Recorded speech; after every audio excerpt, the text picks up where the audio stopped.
Purposeful people, welcome back to this channel. Happy Fine Tune Friday. Woohoo!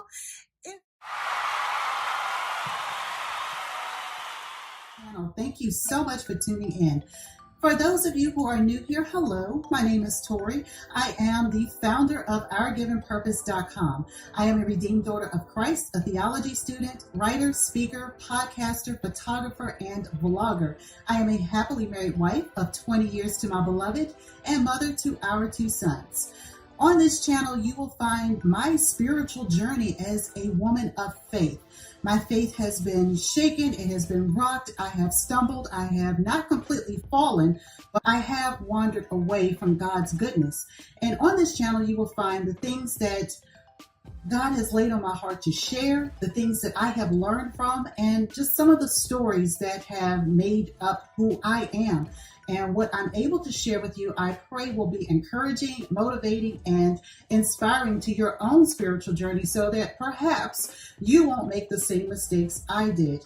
As a mother of 2 sons, it has been an incredible journey. It's been an incredible journey. And being a wife and a mother is a tremendous responsibility. So I'm going to share quite a bit of myself with you all. And I'm so grateful to God for giving me this platform and for pushing me further out of my comfort zone. So if that sounds interesting to you, I pray that you will stick around and become part of the Purposeful family. Don't forget to subscribe and click on the bell so you'll be notified each time an upload is here. New shows are here every Mindset Monday, Workout Wine to Win Wednesday, and Fine Tune Friday. Welcome to Friday.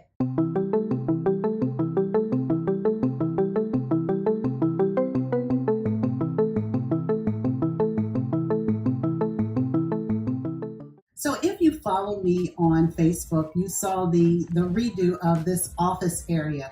I shared a confession. I am horrible at taking before and after pictures. And the reason for that is I know that I'm going to end up changing it again because it's really a process. And as I thought about it a little bit more, we are always changing, or at least we should be. We should always be evolving and changing, even if it's just little things. I noticed that I think like here, I actually have thumbtacks, holding back some ribbon to hold back these curtains until I find exactly what I want. I was like, you know what, this I already have. So I'm just going to talk really quickly about what you see here. I spent about $4 on remaking this, and the $4 was spent on a new paintbrush. That's what I spent it on, a new paintbrush and a roller and a couple other little things. But I already had the paint. I just needed the brushes. And that's what I did. I repainted and I repurposed all of the things that I already had. And while it's not perfect, it is serving my purpose very well. And I'm very excited about it. I want to just share the fact that we don't have to go out and spend a ton of money to perhaps repurpose and redecorate with the things that we already have, because that's what I did. Oftentimes I will get rid of something if I need to buy something new. Like there is a list of things I really want to complete this area, but I'm going to just take my time because I think I've shared before that I love with the restore. I love a bargain and I love the hunt. I like finding new and unique things, maybe not new, but unique things that have a story behind them, something that probably was mass produced back in the 50s or 60s, but isn't mass produced now.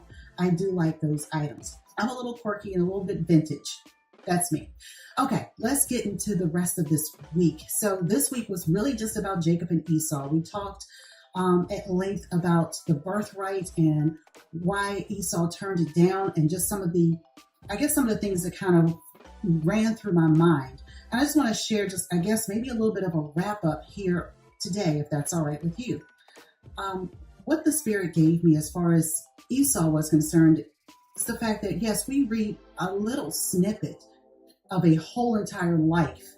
We have to remember that these were twin brothers, okay? I don't know if any of you have siblings or really close friends, but you talk, I'm guessing, probably a lot.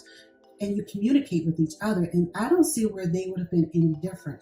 I think that we sometimes allow, the Bible to give us a snapshot, and that's what it's intended to do.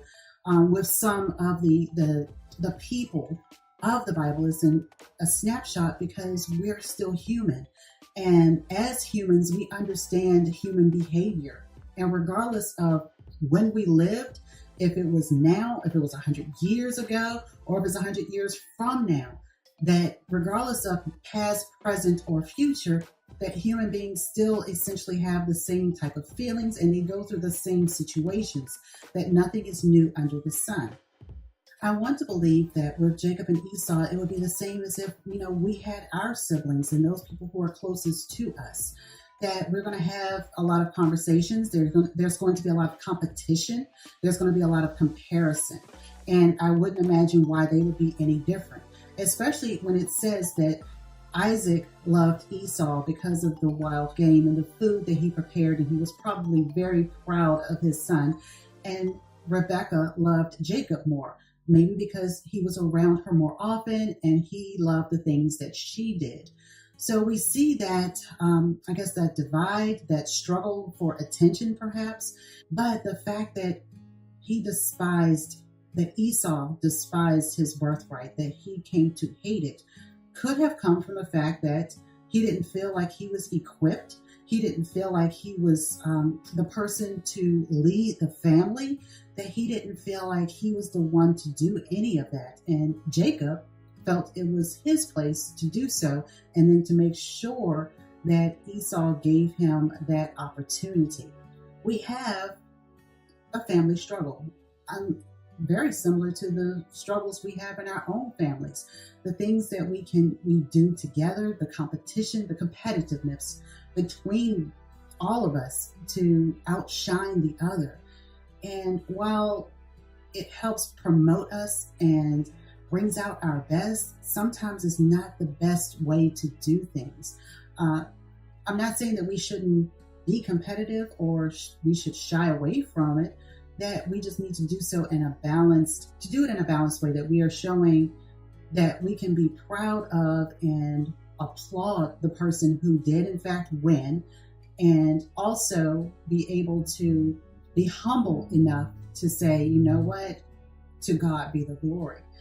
When we find that balance and we can applaud and give God the praise, we just become better human beings. With the birthright, also throughout the week, I left little, on social media, I asked what's in your stew.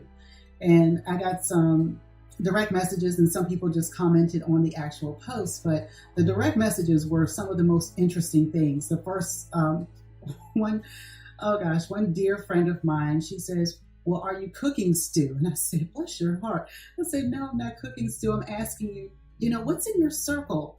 Who are you entertaining?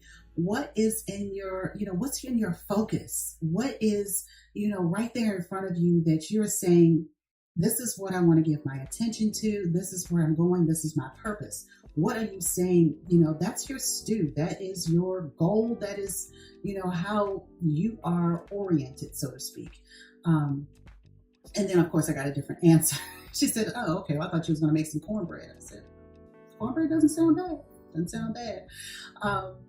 But we really need to pause and ask ourselves, from time to time and periodically, what are we being influenced by? Who is influencing us? Last week, I asked that specific question, and I forgot to actually share my list. But the people who inspire me are the ones who are not necessarily doing the same thing that I am, because, with reading through sermons and reading through just, the Bible in and of itself, and old survey, new survey, all of the theological things, it gets to be a lot. So not to escape from it, but to sometimes just clear my mind and say, you know what, I need rest, but I want active rest.